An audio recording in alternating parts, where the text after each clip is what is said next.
Hello mga ka-vlog! Gusto niyo ba ng ganitong texture na inyong turmeric sa labat? Eto, panoorin nyo step by step kung paano ito gawin. Una, syempre maghuhukay muna tayo ng luyang dilaw o turmeric. Malalaman mong pwede nang anihin ang turmeric kung ang dahon nito ay nagkukulay dilaw na at ang katawan ng halaman ay medyo natutuyo na din. Inaabot ng 8 to 9 months ang harvesting time depende sa variety nito.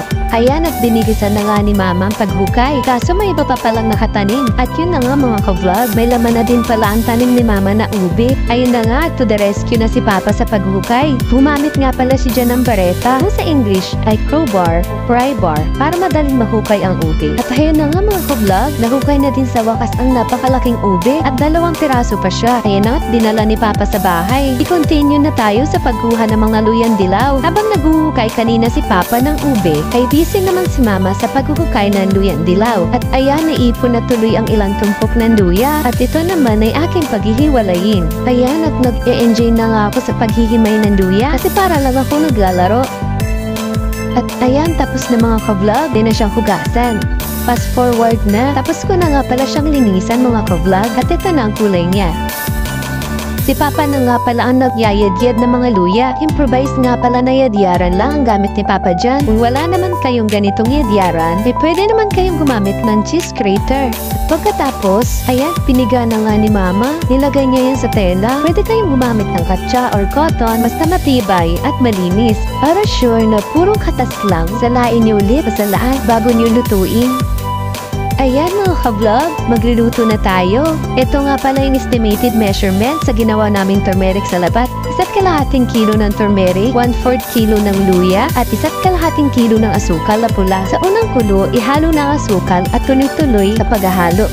Habang tayo ay nagluluto, alam niyo ba mga ka-vlog, health benefits sa ating katawan ng luyang dilaw? Ito ang ilan sa mga magagandang benepisyo nito. Pampalakas ng brain power at mood, makakatulong makaiwas sa sakit sa puso, pampababa ng kolesterol, gamot sa arthritis at gout, gamot sa kaba, gamot sa sipon, ubo at hika, panlaban sa cancer, makakaiwas sa pagkakaroon ng wrinkles, mayaman sa antioxidant, vitamins at mineral, pampalakas ng immune system. Kung merong magandang benepisyo, luyang dilaw sa katawan, meron din naman itong side effect kapag nasobrahan. Ito ay maaaring magpalala ng acid reflux o GERD, gastroesophageal reflux disease, dahil pinapataas nito ang produksyon ng stomach acid at ang epekto nito ay mas matinding pananakit ng sikmura, heartburn, at pagkakaroon ng acid reflux. Ang recommended servings ay 3 hanggang 4 na beses kada araw ang pag-inom. At ang paglalagay sa baso ay 1 hanggang kalahating kutsarita bawat servings. Maaring inumin bago pagkatapos kumain, pero much better kung walang laman ang tiyan. Ayan, balik tayo sa pagluluto. Nagiging sticky na ang texture niya. Need mo nang haluin ng mabuti para pantay ang pagkakaluto. At yung apoy, set mo na sa low heat. From dark orange to yellowish, sign na nagiging powder na siya. Need mo nang patayin ng apoy. Kahit wala ng apoy, dire-diretso pa rin sa paghahalo at durugin din yung mga natitirang buo pa para maging powder.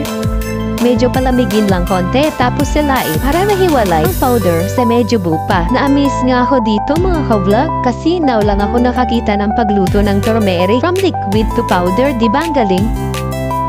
Kaya hayan, trinay ko na.